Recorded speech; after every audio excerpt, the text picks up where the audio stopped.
Ooh, it's kind of hot in here. Oh, this coffee's good.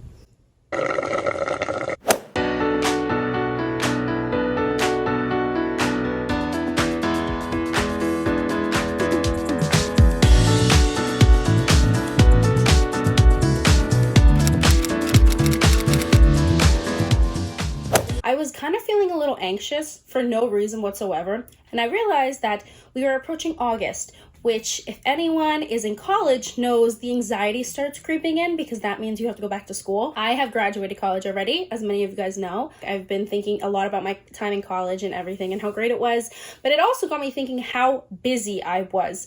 I'm really busy now, but nowhere near as busy or have as long days as I was when I was in college. I just want to put a disclaimer that in no way, shape, or form is this video meant to tell you this is what you have to do. No, a lot of my friends were pre-med and none of their days look similar to mine. Even if you're pre-med, have the same minor, same major as someone, your days will look completely different because it's your life and you kind of choose what you want to put in it. But I just thought it would be really fun and just interesting to go through some of the healthcare jobs I worked during my undergrad. These jobs are great during college, managing classes, and want to do these as well. Like I said, I did them all kind of at the same time.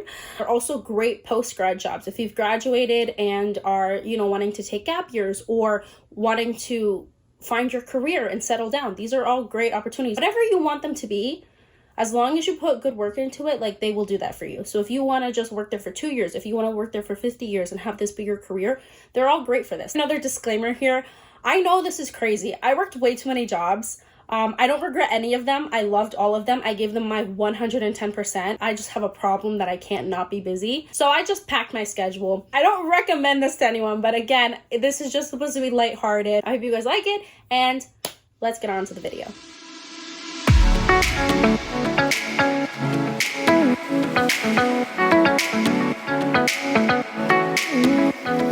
Quick background on me just to get it all out of the way. So I graduated from Wake Forest University in May of 2021. I graduated with a Bachelor of Science in Health and Exercise Science, that was my major, and I double minored in Psychology and Biology. Like I said, I was pre-med. I am currently in a 2-year master's program at NYIT for clinical nutrition. I'm looking to apply to medical school. If you haven't seen any of my other videos and this is the first one you're seeing, that's my quick synopsis.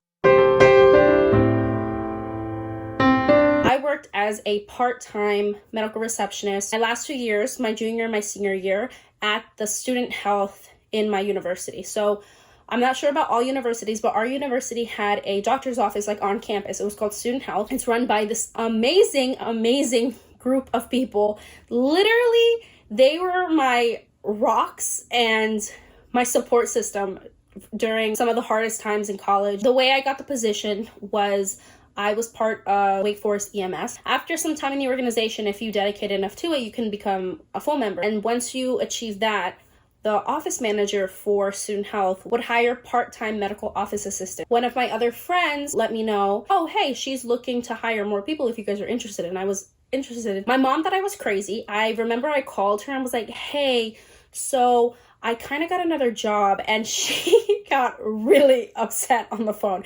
She was like, what do you mean you have another job? Because at this point I was already working 2 other part-time jobs as well as school, and she was not happy. I told her that this was so important to me. I really wanted to work in a doctor's office, and I didn't have the opportunity to go work in a doctor's office outside of the university. I really just wanted to dip my toe in the water. I was super excited, and I said yes. My responsibilities were mostly answering the phone, making the schedules for the doctors, doing a lot of scanning, file paperwork, and I really enjoyed that. My last 2 years were very intense science-based classes, which I loved, but they were very heavy. It involved a lot of mind power, and sometimes I would be exhausted, not physically, just mentally drained. My boss was super nice. She would let me listen to music. She said, put on a podcast if you want, as long as you have one headphone out. She didn't care at all. So I would sit there and just listening to music, just scanning and filing. And obviously I wasn't listening to music when I was sitting at the front answering the phones, but I would do the scanning towards the back of the office. And so she would let me listen to music and do all that. And I loved it. It was actually really, really therapeutic for me. Finding a job that works not only with me, but it's just a nice break in the day was the best. All All right, so the second job I worked was a lab member. I started my freshman year and I worked all the way through my senior year. The way I came across this job was when I was accepted into university, I got a federal work-study grant. The school would provide me with a job. So they had guaranteed jobs like working in the library, working in, I think, the bookstore on campus, and a couple other options. But then they also had another program where you could apply for regular jobs that they would have outsourced. It was a little complicated, but basically they said, we can't guarantee you this job. This is a job where you apply, you submit a resume, you have to do an interview. But if you're interested in doing that type of work, it's going to take a little longer, but you could also do that. So it was a bit of a gamble, because if I didn't get accepted to any of the jobs I applied to, I would lose that semester stipend. I took a gamble. I made a resume, which I had no idea how to make, but I made a resume. I guess it was good, because I ended up getting called back for an interview, and I met with the doctor and I interviewed with him. At the end of the interview, he just offered me the position. I was mostly in charge of inventory, cleaning things, and he would let me kind of shadow him on the research he was doing and the experiments.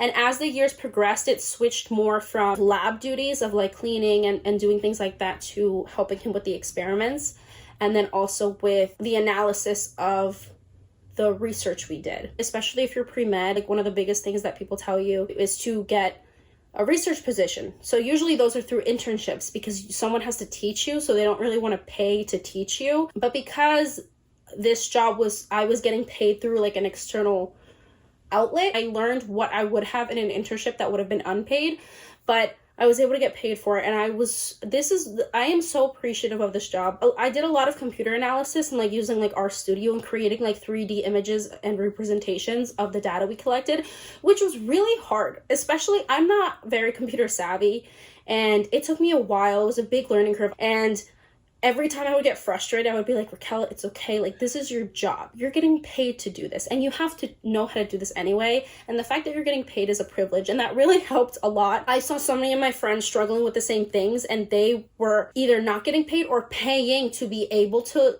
have someone teach them this. And so for me to be able to get paid to learn this, it was such a privilege. I did not take that for granted, and I really, really loved that job. The doctor I worked for was super amazing. He was very caring, very quirky, and he was so passionate about what he did. It was such a great experience. The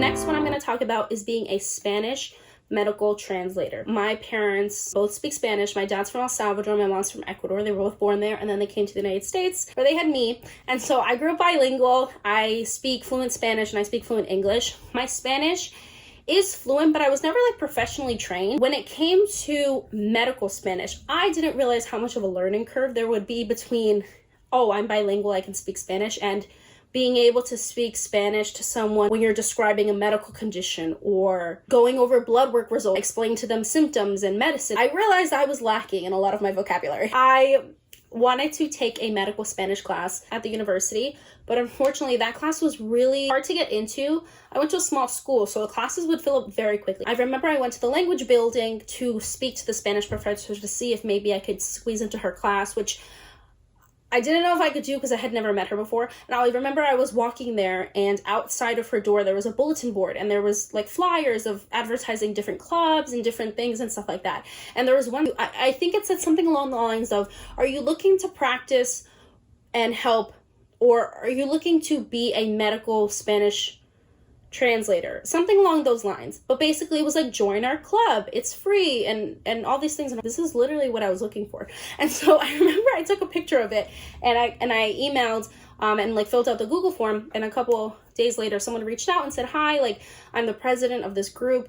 And the club was basically, they worked with a free clinic, and they had doctors who would volunteer, and they needed people who could volunteer and help the doctor and translate for them at the free clinic and stuff. So it was all volunteer, but you would be able to get experience. You needed to be fluent in the language, but if you needed those little extra tweaks, which is exactly what I was looking for, they were willing to train you for that. And I thought this was a 10 out of 10 because this is exactly what I wanted. They helped me a lot. They gave me a lot of pointers. Unfortunately, this was right before the pandemic, so I didn't get to do this for too long. But if you're looking for something that you want to get better at, and there's a class on campus try to get into that class. If there's not a class, look for a club, because I'm sure they have one. I was shocked. I did not know this club existed. I was going in there with one idea. I was going to beg this professor, like, please, please, please let me join your class. And I ended up walking straight into this wonderful opportunity. And the reason I wanted to include this one is because I was looking for something and the opportunity was there, and you just have to look for it. If you want something, especially if you're in college, just look for the opportunity. And if you can't find it, then create one for yourself. Because if I hadn't decided that I was going to go like beg this professor, I wouldn't have walked into the language building. I didn't take Spanish, so there never would have been a reason for me to walk through that hallway if I hadn't gone and advocated for myself and then found the opportunity I was looking for. Okay, we are on number 4, which is by far my favorite one, the one that impacted and changed my whole life and career at college the most, which is an EMT. After I got accepted into Wake Forest University, I remember I was looking for different clubs to join, and I came across something called WFEMS, which the acronym is WFEMS. It's WFEMS, which stands for Wake Forest EMS. I remember I emailed them. I was 17 at the time. I was really interested, but I wasn't an EMT, but it had said on the website, even if you're not an EMT, email us if you're interested. So I emailed. It's a student-run volunteer EMS service on campus. So we worked alongside campus police. We needed to have a North Carolina EMT license to be able to work with them. However, they had a ride-along program for people who are interested where you could basically go shadow them, work the shift with them, but not have any patient contact, not do anything.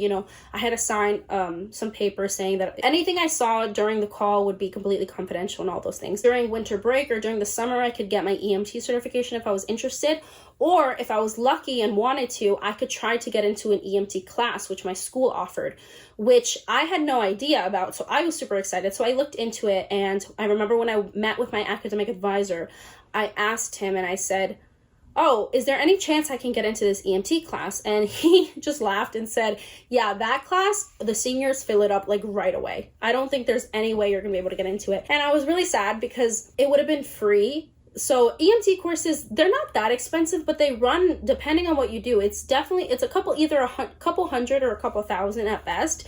And I live in New York, so everything is pricier. And my parents and myself were already spending a lot of my money at school for school and tuition and books and everything. And so I didn't have like extra cash laying around to, invest in taking an EMT course, which it was really sad. I remember at that time, but the world works in mysterious ways. And I remember I was sitting on my bed, just sad, and I just kept looking at the course and how it said full on my registrar page. I remember I refreshed the page and suddenly it said 1 spot left.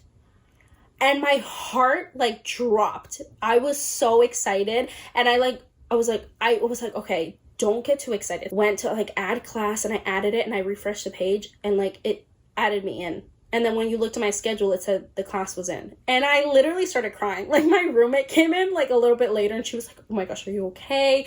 What's going on? And I was like, no, I'm so excited. These are happy tears because I got into this class. There's another hurdle. So you have to be 18 to have an EMT license. And I was 17 because I'm a Scorpio. My birthday's in November. And so I was 17 when I entered college, and when I got there, I remember he was telling us oh, you have to be he just put up the requirements of being an EMT, and one of them blaringly said you have to be 18. And so I asked the professor afterward, I said, is it okay that I'm still 17? And he was like, oh, this has never happened before, because literally everyone in the class was a senior except for 4 people. Me, one other person was a junior, or I think 2 people were a junior, and then there was one other person who was a freshman too.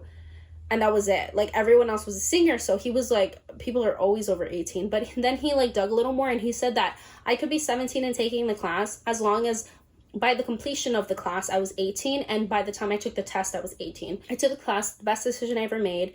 Then I worked as a rider with WFEMS during that whole time, and then once I got my certification, I joined the group as a probationary member, which is the process, and then I became a full member and then an officer. But basically this also was volunteer, it was not paid. However, there's a little caveat. WFEMS also did standby services. At big events, the groups would hire us to come and sit with our equipment and everything and just be there in case anything happened.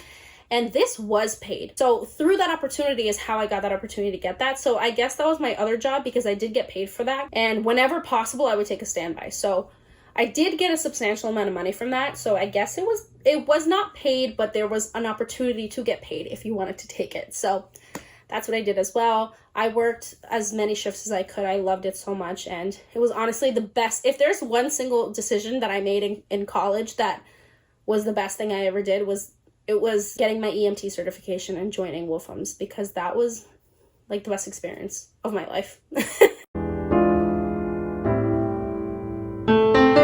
We are on the last one. So this is number 5, medical assistant. So I kind of have to explain this one. So as we know, 2020 was wild. It affected the medical space a lot. A lot of medical assistants left, a lot of doctors left, a lot of nurses left, just a lot of medical staff left. Because it was terrifying. The work got grueling. Some people were concerned with their safety, whatever their reasons were. It was a tough time in so many different departments and so many different businesses, but also in the medical staff specifically. In August of 2020, my school reopened. We went home for spring break in March. Then they reopened the school that year, August 2020. So I actually went back to school. I know some schools closed. My school didn't, because we're so small. They were able to make enough changes where we could come back to campus. Even though we were a small school, there were still a lot of people, and many people did get COVID, and staff members got COVID, and some had left, and it was really chaotic. So as I said, I worked as a medical office assistant or front desk receptionist at Student Health, which is a doctor's office on campus. However, some of the medical assistants and nurses and RNs in the back, some of them got sick, some of them left, or some of them, they were getting short-staffed, basically. Not to the point where it was like becoming a huge problem where they, couldn't take care of their patients properly. No, but the nurses and the medical staff that was working there were getting really overworked, because they either had to cover shifts, because back then the quarantine was still 14 days. I know now it's like changed a lot, but this was still relatively new. So the quarantine period was for 14 days. They were often short-staffed. And because I was an EMT, I remember the nursing manager. So there was 2 managers. There's like the nursing manager who oversaw the nurses and the medical assistants and the clinical side. And then there was the office manager who was my direct boss, who oversaw the managerial side of the office. And they worked really well together, and they worked in tandem. The nursing manager had approached me and said, "Hey, I know you help in the front, but is there any way you could help us in the back fulfilling the roles of a medical assistant? Because, you have an EMT certification, you know how to take vitals, you know how to get history of patients and stuff like that." So she asked if I could please come work. And I'll be honest, I was really nervous at first. It was still so new, and I was more than okay with potentially coming into contact with the coronavirus if it was an emergency setting, that's just the name of the game when you work in emergency medicine.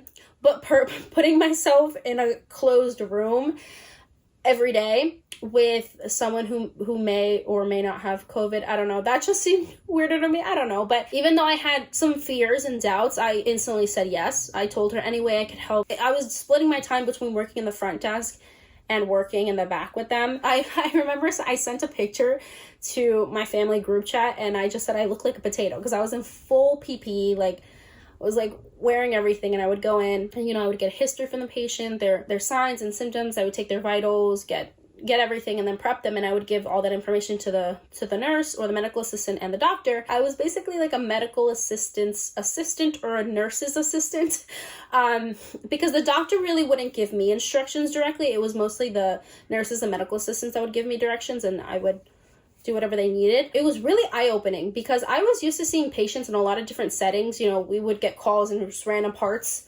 of just random different places, and each time it was different. So I was really used to giving emergent care, but it was very fascinating and very important for me to learn how to give non-emergent care. It was a great experience, because the doctors and the medical assistants and the nurses there, they were really, really great at teaching. They were so happy to have me there. It was nice to feel so wanted and also to be in a community of people that are grateful for what you're doing. And I was just grateful that they were all there too. It was a nice working environment to be in. But that wraps up all of my jobs. I hope I didn't scare any of you off. So it might seem a little weird that I took so many of these jobs, and a lot of people might say like, oh, well, you're just taking some detours along the road. I don't really see them as detours. I see them as necessary parts of my journey to where I want to go. My goal is to be an ER physician, but that doesn't mean that I didn't take a lot of stops along the way. I also want to mention all these jobs were so wonderful. They're so important. They taught me so many different things about the medical field that I wouldn't have been able to see otherwise if I hadn't done it. And I honestly think at the end of the day that this is going to make me a better doctor in the future. I just really got to see so many different perspectives and so many different side of things. It works if you put 110% in your work. It makes the whole system better, but also I learned how hard it is to come in every day and give 110% because it is draining and exhausting. And even if you're passionate about, you know, the medical field and you're passionate about healthcare, it's so hard. That's why it's the best, because you have some of the worst days of your life, but it also gives you the best days of your life. And even though these jobs weren't my career, they were still so fulfilling. They were so important. If you want to get into the medical field, if you want to get into healthcare but aren't necessarily sure what you want to do, you just know that you want to be a part of this world, these are some great opportunities as jobs. They're great opportunities as careers. They're great stepping stones. They're great final stones, whatever you want. And there's space for everyone and any personality type. If you're interested in it, trust me, you can interact with a lot of people, know people, adrenaline rush, no adrenaline rush, like whatever it is you want, there is a space for you. If you guys have any questions or anything, please drop it down in the comments below. I will happily answer any of them. I know it's a lot of jobs and I'm sorry. I just really want to put this out there. You do not need to do this. You do not need to work these jobs if you're pre-med. You can do whatever you want. You can work as little or as less as you want. If you're passionate about it, I know you're going to want to work some jobs too, but under no circumstances am I trying to advertise that this is what you need to do to get into medical school. That is not the point of this video. I know this is a bit ridiculous. Maybe some of you have even more jobs and maybe I look just chill. So if you do, like, please let me know. I admire your work ethic. But also, if you just have one job, I still admire your work ethic, because having any sort of job or extracurricular activity during college is extremely hard. Classes are a full-time activity. They are intense, and if you don't have any jobs during college, good for you if you have the position for that. Whatever works for you, having multiple jobs, one job, no jobs, wherever you fall in the spectrum. If it's working for you, it's working for me. Thank you so much for watching, and I hope you guys enjoyed the video. Ciao, ciao, ciao, adios. Quizás mañana, pam, param, pam. Oh, am I allowed to sing that? Will I get copyrighted? Bye.